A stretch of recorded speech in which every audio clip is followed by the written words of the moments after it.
The loudest person on a warship is almost never the one deciding anything. The man with his arms in the air, screaming into the wind, is following instructions. 2 steps behind him stands someone quieter, who has not raised their voice once, and whose single word can stop the entire ship. This is not a trick of personality. It is built that way on purpose. On a ship at sea, authority is not something you carry around with you. It is handed to you in a specific place, at a specific hour, out loud, in front of witnesses. And then it is taken back the same way, which means the question sailors actually ask is not who outranks who. It is a much sharper question. Right now, in this compartment, at this minute, who is allowed to say the word that everybody has to obey? The answer changes several times a day, and everyone is expected to know it. Start with the thing that surprises people most. On the flight deck, a 19-year-old in a yellow shirt directs a multi-million-dollar aircraft with a pilot inside who outranks him by 15 years. He waves. The aircraft moves. He holds up a hand. The aircraft stops. Nobody finds that strange, because his authority has nothing to do with rank. It comes from the job he is standing in. In that square of painted deck, at that moment, he is the only person who can see everything that matters. So the system gives him the word and takes it back the second he steps off.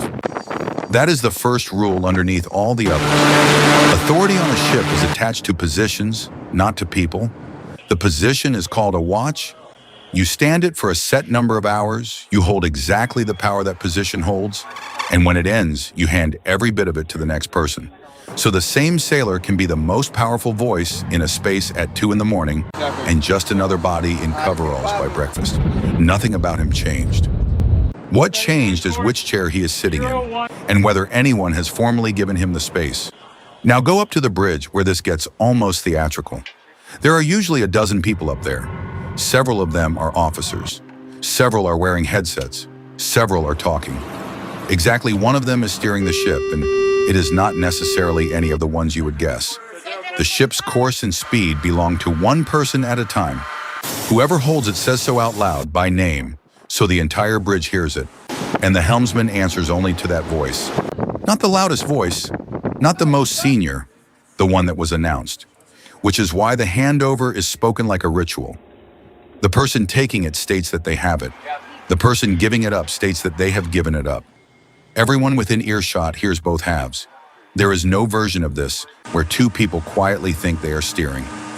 And an admiral can walk onto that bridge, look at the sea, dislike what he sees, and still not be the person steering.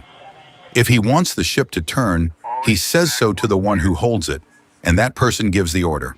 The chain does not skip links just because someone important is in the room. The second rule is the one that sounds like politeness and is not.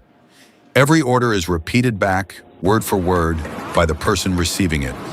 Course, speed, number, direction.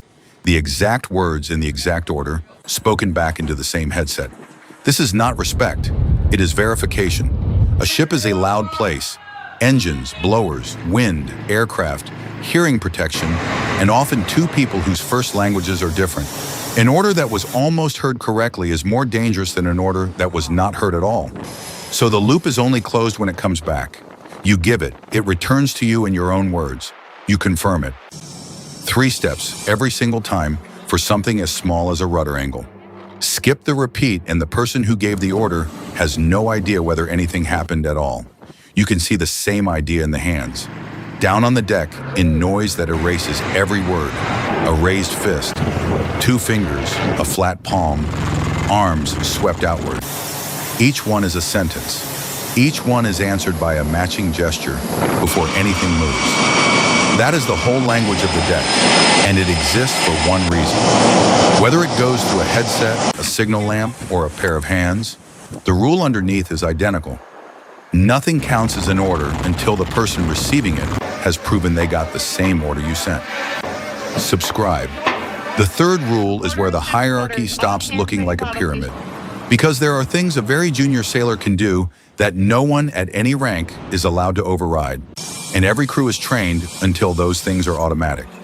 Anyone who sees a person go over the side calls it. Anyone who sees fire calls it. Anyone standing a watch who believes the ship is standing into danger says so immediately. to the person holding the ship, regardless of who that person is or how certain they sound. That is deliberate. A system where only senior people are allowed to raise an alarm is a system that finds out too late. So the smallest voice aboard is given a permanent right to interrupt the biggest one, and using it is never treated as stepping out of line. There is a matching rule going the other way.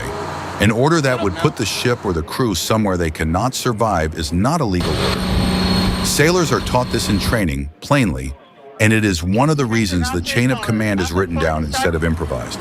Now watch what happens during a drill, because a drill is the hierarchy made visible. An alarm sounds. Within seconds, dozens of people are moving in the same direction, pulling on gear, stringing hose, sealing hatches. From the outside, it looks like a crowd. It is not. Every one of those people belongs to a team, and every team has exactly one person talking to the rest of the ship. The team leader does not decide strategy. He reports what he sees, receives what he is told, and repeats it to his people in words they can act on. Which means the person in charge of the whole emergency may be standing somewhere with no view of it at all, working entirely from voices. That sounds fragile until you notice the alternative. A ship where everyone runs toward the problem and shouts is a ship where nobody knows who is missing. The same shape shows up in the ordinary work. Cargo coming aboard, aircraft moving on deck, lines being handled alongside. It looks like a mass of people. In fact, it is a set of small teams, each with one voice out and one person somewhere collecting all of those voices. And this is where the fourth rule comes in, the one nobody puts on a poster. If it was not recorded, it did not happen.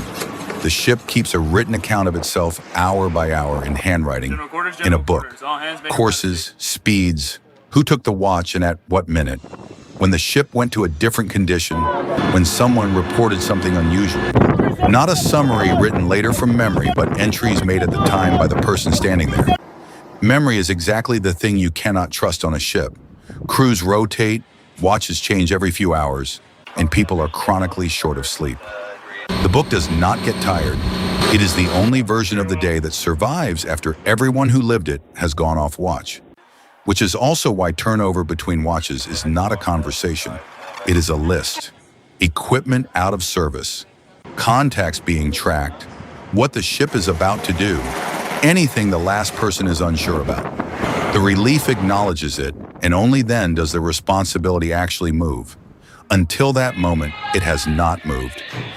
The person who was on watch is still on watch, even if they are already standing in the doorway with a mug in their hand. There is no half transfer, no partly relieved.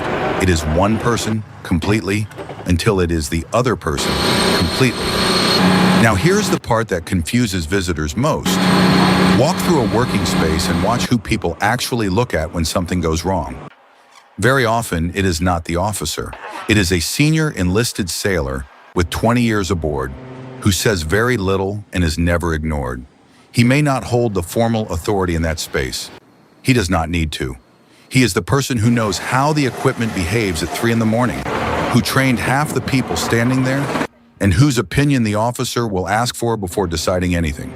That is not a flaw in the system. It is the system working. Formal authority moves fast with rotations and transfers. Practical knowledge stays. The structure is built so those two things sit next to each other, and so the one giving the order can borrow from the one who has seen it before. So put it all together, and the picture is stranger than a pyramid. Command belongs to one person, but it is exercised through a named position that changes hands out loud. Orders are only real once they come back. Alarms travel upward from anyone, and the record outranks everybody's memory. None of that is designed to make people feel important. It is designed to survive fatigue, noise, darkness, and the fact that in any given month, a portion of the crew is new. The system assumes the individual will fail somewhere. It is arranged so the failure has to pass through several people to become a consequence. That is also why it looks so rigid from outside. Reading a course back word for word, announcing something everyone already heard, writing down a time nobody will ever ask about. It feels like theater until the one night when the person who wrote it down is the only reason anyone knows what happened. And it explains the thing we started with. The person shouting is doing a job that requires volume. The person who says almost nothing has been formally handed something that does not require volume at all. On a ship, those are two completely different kinds of power, and only one of them is written down, which is why new sailors are taught to stop asking who is in charge and start asking a better question. Who has this watch? Who has this space? Who has this ship right now? Answer those, and you know exactly whose word moves you and whose does not. Everything above is the formal side, the part with positions and logs and spoken handovers.